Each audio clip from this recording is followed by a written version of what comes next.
ndetse kino kigo cya GS Mubuga bakaba bari baramwirukanye akaba yari ari mu kiruhuko cy'amezi 3 nyuma y'amakosa uyu mwarimu yakoze muri kino kigo, hanyuma akamuhaye kapiri ya veki igihe gitoya. Kugeza ubu ngubu ikigo uyu mwarimu gishagaho cya GS Mubuga akaba ari no muri secondaire, birinze kugira icyo batubwira ku bijyanye n'icyo birukaniye uyu mwarimu, ariko batubwiye ko uyu mwarimu mbere yuko yibaye amatungo bari baramuhaye akaruko kapiri ya veki k'amezi agera kuri 3.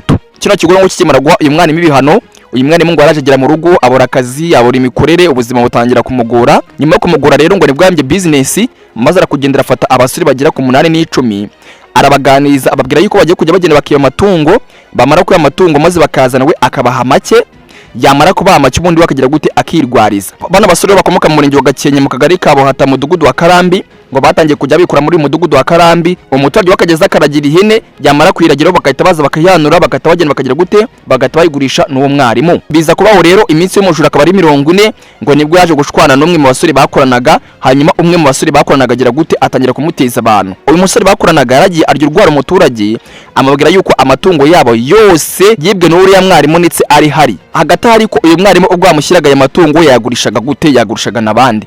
Uyu mwarimu ngo afataga amatungo amwe namwe akayabaga, yamara kuyabaga akagurisha inyama, hanyuma andi akayagurisha ari mazima. Kugeza ubu ngo abantu bayaguze nayo akaba ataramenyekana, ndetse perezida rikaba rigikomeje kugira ngo by'ukuri amenyekane abantu bose yabaragurishije aya matungo. Hanyuma rero ngo akimara kurya urwara umuturage byagenze gute, umuturage atangiye kugenda abwira bagenzi be yuko hari umuntu amubwiye yuko amatungo yabo atsinditse ari uriya mwarimu atuye. Ariko ngo bitewe n'ukuntu abaturage bari bazi uyu mwarimu baratinye, baravuga bati byanga byakunda uyu muntu arabeshya, ahubwo no kugira ngo asibye uriya mwarimu, nta kuntu uriya mwarimu yaba yibara amatungo nyine. Hanyuma rero ngo umuturage umwe baragiye ababikoje umuyobozi w'umudugudu. Umuyobozi w'umudugudu abaragiye abwira abamutwara sibo, akimara kubwira abamutwara sibo ataka abanyerundi bose barabazana, ubundi baragota urugo rw'uyu mwarimu, barangije amubwa gituma nahari rwose, baramukinguza mu gikona. Kimara kumukinguza basanga ihene intama rwose byuzuyemo, dore rwose ngo bamusoye muramubona dore ngizi ihene arazifite, dore n'abanyerundi abaturage rwose murabona ko bahari.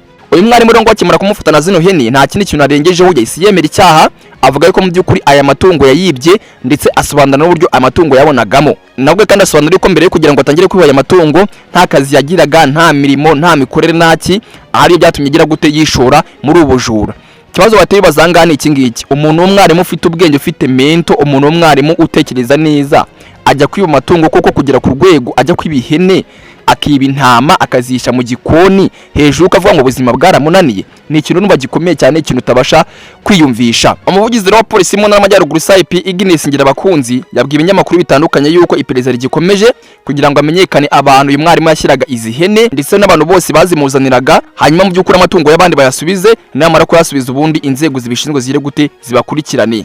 Twagerageje kuvugisha kiro kigo cya GS Mubuga aho uyu mwarimu yigishaga muri secondaire, ariko banga kutubwira ikintu bahuye uyu mwarimu cyangwa se ikintu cyatumye bafatira uyu mwarimu ibihano, mbega nyine bayisha impamvu bahaye uyu mwarimu piriyave mu buryo butunguranye. Kugeza amagingo aya ngaya uyu mwarimu akaba yafashwe biturutse ku makuru atanzwe n'abaturage, ndetse ngo n'umwe mu bantu bakoranaga nawe, nyuma y'uko ngo uyu mwarimu bananiranywe kumvikana, bikarangira uyu musore ageze gute atangiye kugenda atambaza amakuru mu baturage, hanyuma iperereza riza kuza gukorwa bahita bamujata dore ngo rwose imbere yanyu. Rwose abantu mudukurikiye ntabwo nzi ikintu mwavuga kuri iyi nkuru y'uyu mwarimu, ariko biratangaje kandi biteye n'ubwoba, biteye n'agahinda kubona umuntu w'umurezi wigisha abana agira gutya akataka amatungo y'ababyeyi yigishiriza abana, ubundi akayiba, yamara kuyiba bakagira gute ababyeyi bakayamufatana. Wumve ngo niyo nkuri ku mbuga nkoranyambaga abantu benshi bagiye bayigarukaho bavuga bati ni gute umwarimu yigisha muri segonderi yiba amatungo magufi amwe akayabaga ndakayagurisha, ubu ni ubumuntu koko, ubu ni ubwenge.